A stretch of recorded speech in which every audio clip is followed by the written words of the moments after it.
Eu ouvi você chorar, pude até sentir seu coração pulsar. Ninguém me viu ali, mas eu te amei, e só vou pedir que ouça o que eu direi. Como criança eu pra sempre vou te amar, e se o calor faltar em mim vai encontrar. E quando a idade enfim chegar, não deixes de lembrar. Como criança eu pra sempre vou te amar.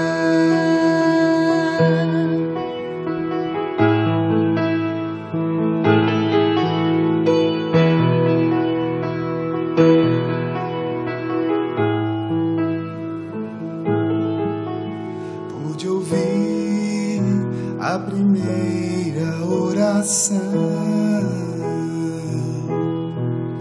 e as promessas sinceras que me fez. Um dia então prostrou-se, dizendo que pecou. Te dei a mão e o tempo então voltou. Como criança eu pra sempre vou te amar, e se o calor faltar em mim vai encontrar. E quando a idade enfim chegar, não deixes de lembrar. Como criança eu pra sempre vou te amar. Como criança eu pra sempre vou te amar, e se o calor faltar em mim vai encontrar. E quando a idade enfim chegar, não deixes de lembrar. Como criança eu pra sempre vou te amar.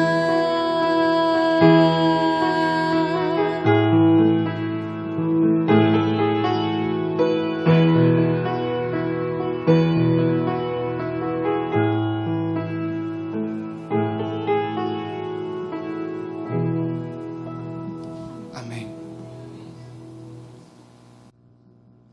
Boa noite, igreja.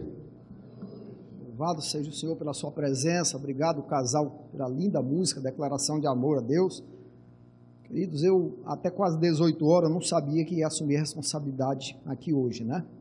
O pastor está com o filhinho dele no hospital, a criança está com muita febre, vamos orar pela criancinha dele.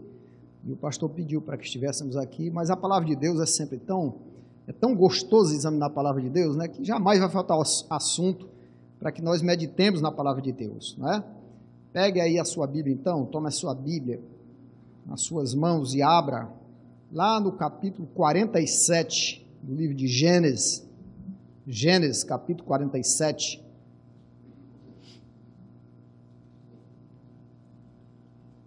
Vamos fazer aqui só mais uma breve prece, né? Para que nós nos coloquemos nas mãos de Deus nesse momento. Feche os seus olhos, querido Pai. Senhor, nós damos graças a Ti pelo dia feliz, pelo dia de cuidados que o Senhor teve para com cada um de nós. porque estamos aqui com o coração agradecidos na casa do Senhor, por reconhecer que somos cuidados por um Deus tão amoroso, Senhor.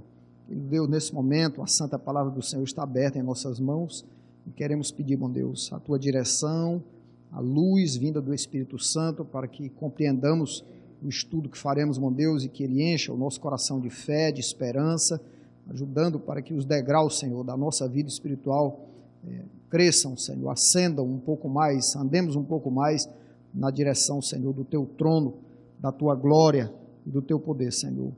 Envolve-nos com a tua destra fiel e dá aqui os teus anjos, Senhor, para o ambiente da tua casa, trazendo a atmosfera do céu. Te oramos em nome de Cristo. Amém. Muito bem, irmãos. Capítulo 47 de Gênesis,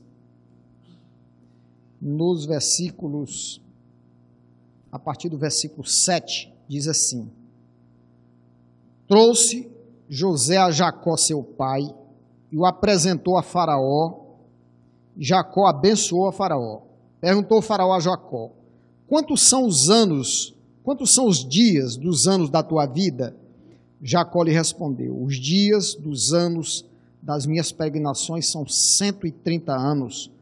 Poucos e maus foram os dias dos anos da minha vida, e não chegaram aos dias dos anos da vida de meus pais, nos dias das suas peregrinações. Amém?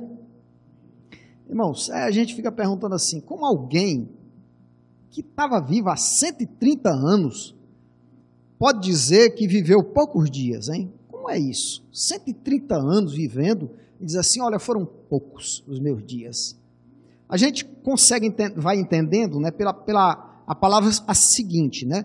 Ele diz assim, foram poucos e maus, né? Ele diz, olha, meus dias foram poucos porque só foi coisa difícil na minha vida. Por isso eu considero que eu vivi pouco.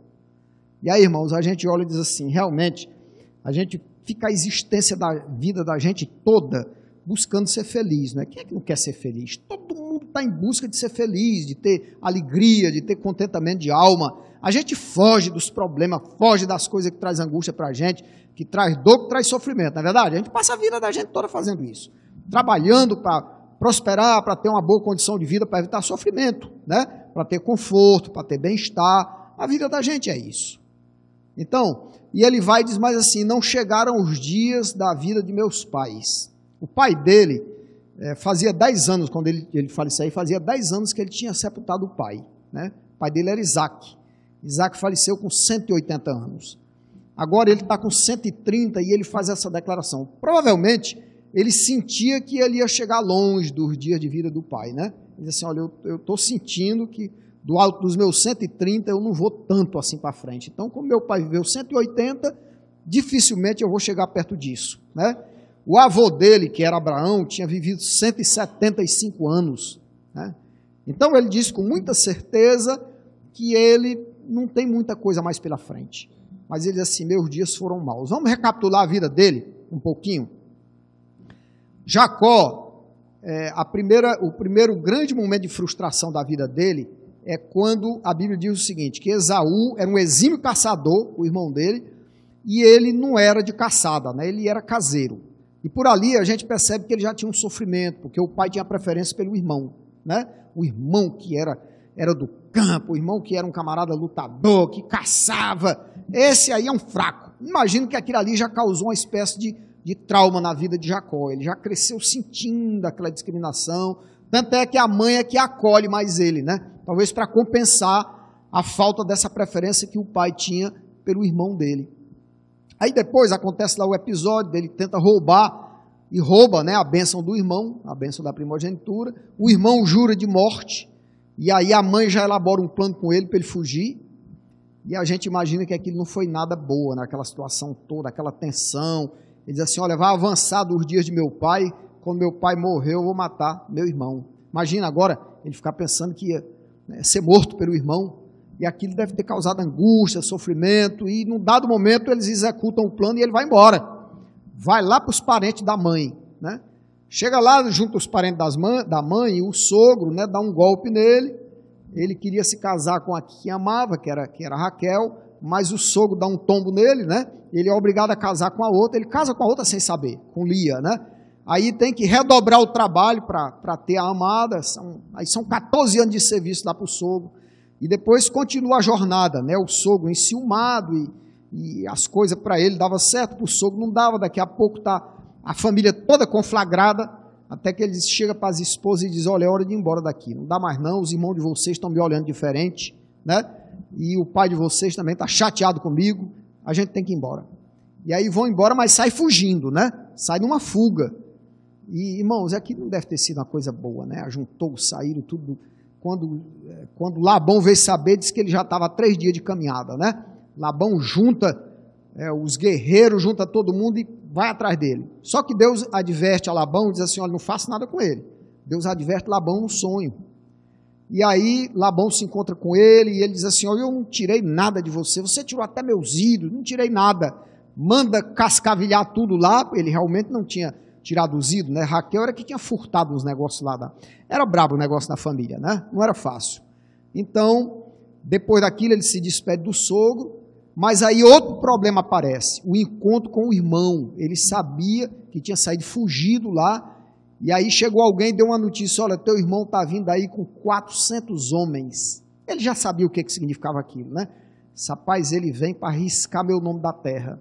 A Bíblia diz que ele entra numa angústia tão grande, porque tinha as promessas de Deus, né? Deus já havia se revelado para ele, falou que ele seria pai de uma grande nação, e tinha muitas promessas para a vida dele. Ele falou assim, Senhor, agora vai acabar tudo. Esse camarada vai chegar aqui com tanto ódio, e ele vai passar o trator D8 assim em cima da gente, não vai ficar nada.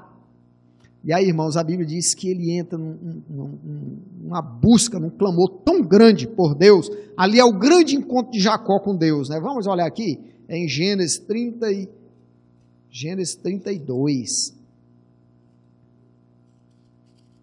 É o encontro, né? Ele luta com o anjo.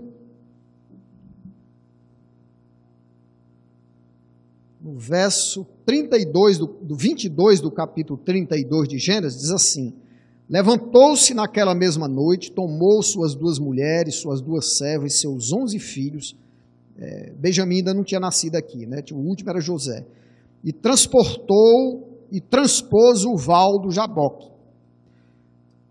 Tomou-os e fê-los passar o ribeiro, fez passar tudo o que lhe pertencia, ficando ele só, e lutava com ele um homem, até ao romper do dia. Vendo este, que não podia com ele, tocou-lhe na articulação da coxa, deslocou-se a junta da coxa de Jacó, na luta contra o homem. Disse este, deixa-me ir, pois já rompeu o dia. Respondeu Jacó, não te deixarei ir, se não me abençoares. Irmãos, era um desespero. A irmã White comentando isso aqui, disse que não havia nenhum tipo de presunção, né? Ele sabia que aquilo era uma luta de angústia, desesperada. Ele precisava vencer, ele sabia que era um ser sobrenatural. Em princípio ele achou que era Esaú, mas depois ele entendeu que era um ser sobrenatural. Perguntou-lhe, pois, como te chamas? Ele respondeu, Jacó. Então lhe disse, já não te chamarás Jacó, e sim Israel, pois como príncipe lutaste com Deus e com os homens e prevaleceste. Tornou Jacó, dize, rogo-te, como te chamas? Respondeu ele, por que perguntas pelo meu nome? E o abençoou ali. Aquele lugar chamou Jacó Peniel, pois disse, vi a Deus face a face, a minha vida foi salva. Ele sabia que tinha se encontrado com Deus, né? Agora veja que interessante, o verso 31 diz assim, nasceu-lhe o sol quando ele atravessava Peniel e manquejava de uma coxa. Ali não era mais o Jacó diante da luta, né? Ali já era outro homem, tinha tido uma luta com Deus e agora tinha uma certeza no coração dele que Deus ia dar a vitória para ele. Você lembra da luta que você tem com Deus? E quando é o momento que Deus diz assim, olha, o negócio aqui está resolvido para você. Irmãos, eu já tive algumas vezes, Deus me deu esse privilégio de estar passando por uma dificuldade grande, mas num dado momento Deus planta um sentimento no seu coração de certeza que aquela situação vai ser resolvida, que Deus vai lhe dar a sua bênção. Jacó saiu daquele momento dessa forma, sabendo que ali, e a Bíblia diz que ele sai mudado, já tem outro nome. E agora a gente pergunta, irmão, já que ele lutou com Deus, saiu vencedor, agora tinha o nome de Israel, acabaram-se os problemas do homem? O que vocês acham? Terminaram os problemas dele? Nada, né? Ainda ia ter muito problema pela frente, né? Mais adiante, encontra o irmão, é um encontro emocionante, o irmão está sensibilizado, E eles se abraçam, está tudo resolvido com o irmão. Depois o irmão vai para um lado, ele vai para o outro. E no local onde ele se estabelece, as coisas iam bem. Até que um rapaz lá da terra se afeiçoou pela única irmã que eles tinham, né? Diná, que era filha de Lia. E o rapaz da terra se afeiçoou e forçou a moça, né? Teve um encontro indevido com a moça. Mas o rapaz estava afeiçoado à moça e queria casar. Aí o pai vai lá com ele e falou, olha, meu filho está gostando muito da sua filha e a gente quer que você dê a moça para as casas. Ele falou, não podemos fazer isso, né? Nós somos um povo separado por Deus. Só tem uma condição que a gente poderia aceitar se vocês se tornassem como nós. E aí tinha que passar pela circuncisão, tinha que ser circuncidado, todo macho, aí vocês agora vão ser como nós. E eles falaram, topamos. Irmãos, era gente de boa fé, né? Não pode dizer que não era gente de boa fé. Fizeram um concerto e todos os homens circuncidaram. E aí diz que Simeão e Levi, no terceiro dia, que era o dia que eles estavam sentindo mais dor, Simeão e Levi entraram com as espadas e mataram todos os homens. Aí Jacó chega e diz assim, filho, o que é que vocês fizeram? Agora nós nos tornamos odiosos ao povo dessa terra aqui. A gente vai ter que ir embora. De novo, arruma tudo e tem que ir embora, né? E aí, irmãos, é uma peregrinação em cima da outra. Aí vem a história de José, que é a maior dor que Jacó passa, é o episódio de José, né? José foi dado como morto. Irmãos, aquilo causou um sofrimento tão grande para Jacó, que lá adiante, quando os irmãos tiveram que ir ao Egito para comprar os mantimentos, estava naquele tempo da seca, né, do sonho de Faraó, naquele tempo ali, quando José arma lá uma situação para poder saber se eles tinham mudado de vida, né, ou se ainda eram aqueles homens mau caráter que o tinham vendido para o Egito, e ali José faz um teste com eles. E no teste, irmãos, quando ele bota o copo lá no saco de Benjamim, manda botar o copo no saco de Benjamim, que eles têm que voltar para o castelo, e José falou assim, olha, não precisa vocês ficarem meu escravo não, vai ficar só esse aqui. Irmãos, Judá foi tomado de um desespero tão grande, porque Judá conhecia o sofrimento do pai, falou assim, meu senhor, por favor não faça isso não, deixa eu ficar escravo aqui, né? Deixa eu ficar escravo até o fim aqui para o senhor, mas deixa esse menino voltar, porque se ele não voltar, meu pai que já vive tão sofrido pela morte do filho dele, né? Se esse menino não voltar, Senhor, então, olha, ele vai morrer de angústia, por favor, não faça isso não. E aí, nessa hora, José pede para sair todo mundo, né? Irmãos, eu já li aquilo, acho que umas 20 vezes aquele episódio, né? Não tem nenhuma única vez que eu li aquele episódio que eu não me emocione e chore, né? Daquele encontro. É tão emocionante aquele encontro, quando José se dá a conhecer a eles, é uma coisa tão emocionante. José agora sabe que os irmãos dele estão mudados, são outros homens, o sofrimento fez isso, né? Queridos, aí Jacó é mandado buscado, né? Manda buscar Jacó, e agora Jacó vai ter o presente de Deus no finalzinho da vida dele, né? Jacó está com 130 anos, ele vai viver ainda 17 anos no Egito.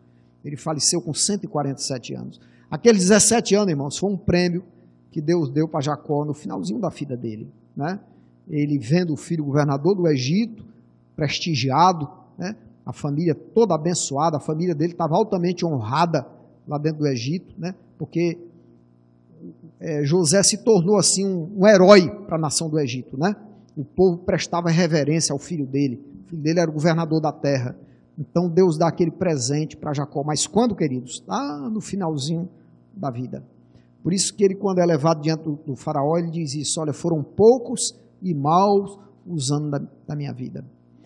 Irmãos, outro dia eu estava lendo ali uma meditação do pastor Bulhão, acho que anteontem, e ele diz assim, que o pecado veio para a existência humana, para a história humana, e infelicitou a raça humana. Se Adão tivesse morrido ali quando, né, Deus providenciou o sacrifício e tudo, e fez a promessa para eles. O pastor diz assim, se ele tivesse morrido ali, teria poupado mais de 800 anos de sofrimento, né? Porque ele viveu 930 anos, né? Imagine agora a angústia de conviver, sabendo que ele foi o autor daquela terrível situação que ele meteu à raça humana, foi a escolha infeliz que ele fez, que trouxe todo aquele mal à humanidade, e ele conviveu vários séculos com aquilo até chegar ao fim da sua vida e morrer com 930 anos de idade. Irmãos, não interessa quanto tempo a gente vai viver na terra, né? os nossos anos serão trabalhosos. Vocês já leram esse livrinho? Todo mundo leu? Irmãos, eu quero confessar o meu pecado, eu não li ele todo, né?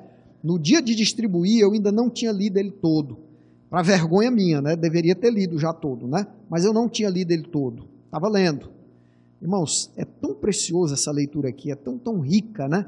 No capítulo 5, ele trata daquela questão do evangelho da prosperidade, né? Uma senhora que, né, deixou a igreja porque agora foi para a igreja onde aparecia tudo, resolvia tudo que era problema dela, né? E o pastor discorre ali, dizendo assim, e se a pessoa encontrar dinheiro, encontrar bom emprego, encontrar carro, e tudo, e não tiver mais a certeza de que aquele Deus que ela servia não é mais ele que ela serve, como é que fica? Né? Como é que fica você ter todas as realizações do mundo e não ter a certeza de que Jesus está no primeiro lugar na sua vida? Como que fica? Né? Porque o Evangelho não promete que você vai ter uma vida sem problema aqui no mundo. Esse Evangelho é falso, a gente sabe que ele é falso, né? É só ler a Bíblia. Não tem isso na história de Paulo, nem de Jesus, nem de nenhum dos apóstolos, né? Nem de nenhum dos homens de Deus. A história da existência humana, ela é de lutas, né? Jesus chega a dizer assim, no mundo tereis aflição, mas tenha bom ânimo, tem de bom ânimo, eu venci o mundo, né? Então, não há nenhuma promessa, irmão, de que se você vier para a igreja, que se você se integrar à igreja e se batizar, a sua vida vai ser de plenitude. Toda a narrativa da Bíblia, do Gênesis até o final, é uma narrativa de um conflito, de uma luta. E todas as pessoas que estão envolvidas naquele conflito, a história da Bíblia conta a vida pessoal delas, conta de lutas, conta de dificuldade, conta de problemas, né? Conta de homens prósperos, como Salomão, né? E a Bíblia diz que a prosperidade de Salomão levou ele para uma apostasia, para longe de Deus, né? E depois que ele volta, ele diz assim, olha, tudo que eu fiz na minha vida era tudo vaidade de correr atrás do vento, né? Eu estava correndo atrás do vento, era tudo vaidade. E a Bíblia diz que não teve um homem tão rico no tempo dele, né? E tão sábio quanto Salomão, mas quando ele se distanciou de Deus, a Bíblia escreve ali um relato triste sobre aquilo ali. Tem uma página escura da vida de Salomão por aquele tempo. Então, queridos, a Bíblia o tempo todo apresenta para nós que o melhor que você faz nessa sua vida aqui é ter firmeza de que você está em paz com Deus e que você está caminhando do lado dele, que ele está ao seu lado. Não há riqueza maior na terra do que essa. Você tem uma convicção no seu coração que Deus caminha todos os passos da sua vida com você. E aí assim, ele não está prometendo mar de rosa para você na terra, ele está prometendo que ele vai estar com você nas suas lutas, nas suas dores, nas suas angústias, né? Jacó com razão, chega lá diante do faraó e diz assim, olha faraó, eu nem vou contar para o senhor o que foram esses 130 anos, senão o senhor ia chorar aqui, viu faraó? Né? Eu nem vou fazer isso, sabe? Eu vou só dizer para o senhor que não foi fácil não, tá? Poucos e maus foram os anos na minha vida, 130 anos. Irmão, se Deus quisesse que a gente não tivesse nenhum problema, Deus tinha mecanismo para fazer isso, né? Dar uma vida aí sem nenhum tipo de dificuldade para a gente, Deus poderia fazer isso. Mas como que ele ia preparar o nosso caráter para ir morar no céu? Porque se Deus fizesse isso, a gente ia ser um ser humano extremamente egoísta, né? Quando ele está discorrendo sobre o evangelho da prosperidade, ele diz isso, né? O pastor Ivan Saraiva, né? Ele diz isso, irmãos, uma geração de cristãos egoístas, né? Uma geração de cristãos que, né?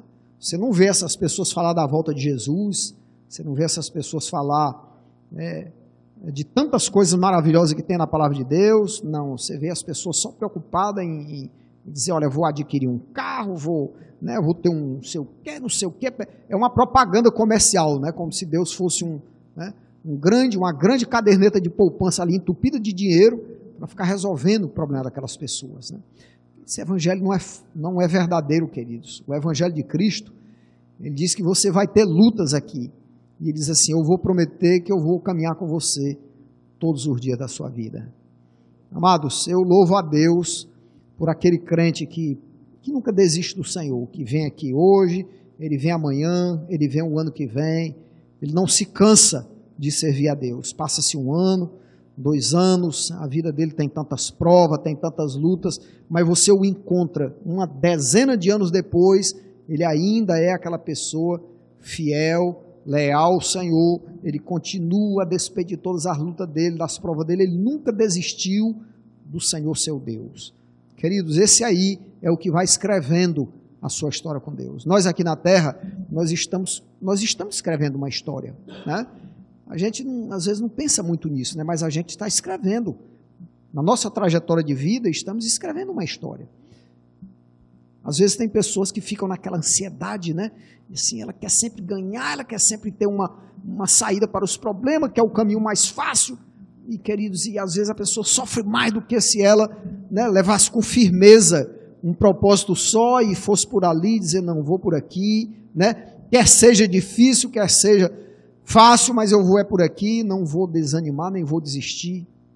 Os irmãos sabem, a maioria dos irmãos sabe que eu trabalho lá nos presídios aqui, eu dou aula lá para aqueles presos lá, né? E às vezes tem deles que estão com condenações altíssimas, né? 200 anos, 300 anos de cadeia. Só por a pena a gente imagina que eles cometeram muitos delitos, né? Foram muitos crimes, muitas coisas, né? E agora, atualmente, um dos presídios que eu trabalho naquele Urso Branco, eu dou aula e tem alguns jovens, né? A maioria são jovens, né? E tem um jovem lá que ele só tira nota boa, né?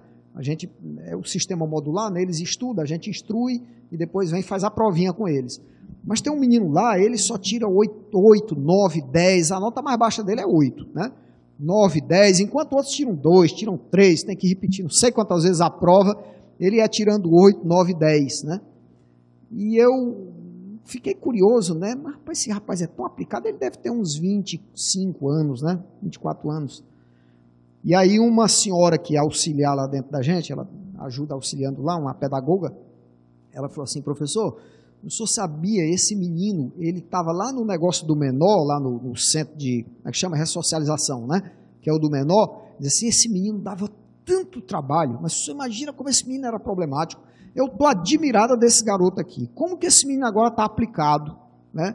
E um dia, conversando com eles, que eu aproveito todo momento para evangelizar, para tentar evangelizar, né? Tudo enquanto a gente procura levar para ali e dar uma palavra para eles, né? E aí, conversando sobre esses assuntos, aí ele falou assim, professor, a vida da gente é assim, a gente primeiro tem que passar por muito sofrimento para a gente conseguir entender que o caminho do atalho normalmente não dá certo, né? A gente vai por um caminho de atalho e a gente arruma tanta dificuldade para a vida da gente, né? E depois, eles assim, depois que a ficha cai, aí a gente aceita que a gente tem que pagar um preço na vida. Não tem jeito, a gente paga um preço para o sucesso, ele dizendo desse jeito, né? A gente paga um preço para o sucesso. Aí eu disse, é por isso que você está aplicado assim, estudando? Disse, professor, agora eu tenho um foco e eu tenho um alvo. Eu quero estudar, eu quero concluir os meus estudos, eu quero seguir um caminho de paz na minha vida, sabe? Jovem, mas tão consciente daquilo, sabe? E a gente diz, gente, não tem saída, né? Isso é para todo ser humano. Todos nós temos uma consciência disso. A vida, o mundo é um lugar difícil de viver, a vida é de labuta, é de lutas, é de angústia, né? Mas a gente precisa dizer o que Paulo diz aqui na epístola dele a Timóteo, né? Tão bonitas essas palavras aqui de Paulo, né? Vamos ler aqui. Paulo a Timóteo, na segunda epístola. Esses versos são famosos, né? De capítulo 4 de 2 Timóteo.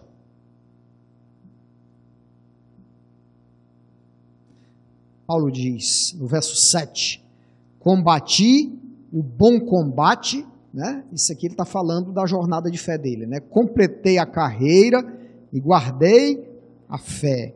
Já agora, o que acontece? A coroa da justiça me está guardada, a qual o Senhor, reto juiz, me dará naquele dia, e não somente a mim, mas também a todos quantos amam a sua vinda. Irmão, não é pecado nem errado se alguém perguntar assim, você está salvo?